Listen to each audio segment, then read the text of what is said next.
পোশাকের মধ্যে অবিশ্বাসীদের কোনো চিহ্ন থাকবে না। হিজাবের কারণ বলা হয়েছে সূরা আহজাব অধ্যায় 33 আয়াত 59। সেখানে আল্লাহ বলেছেন যে হে নবী, তোমার স্ত্রীগণকে বলো, তোমার কন্যাদের ও মুমিন নারীদেরকে বলো, যখন বাড়ির বাইরে যাবে তারা যেন চাদর পরে, এতে করে তাদের চেনা যাবে, ফলে তাদেরকে উত্ত্যক্ত করা হবে না।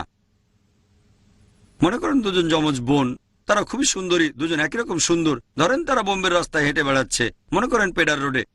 যমজ বোনদের একজন পরেছে পশ্চিমা পোশাক, মিনিস্কার্ট আর শর্টস, আর অন্য বোন পরেছে ইসলামিক হিজাব, পুরো শরীর ঢাকা, শুধু মুখমণ্ডল আর হাতের কবজি পর্যন্ত খোলা। মনে করেন তারা পেডার রোডে হেঁটে বেড়াচ্ছে, আর রাস্তায় কোনো একজন মাস্তান একটা বখাটে শিকারের অপেক্ষায় আছে, মেয়েদের উত্ত্যক্ত করবে। আমি আপনাদের প্রশ্ন করি, কোন মেয়েটাকে উত্ত্যক্ত করা হবে? মিনিস্কার্ট আর শর্টস পরা মেয়েটাকে উত্ত্যক্ত করবে, নাকি সেই মেয়েটাকে উত্ত্যক্ত করবে যে ইসলামিক হিজাব পরেছে? উত্ত্যক্ত করবে সেই মেয়েটাকে যে পশ্চিমা পোশাক পরে আছে।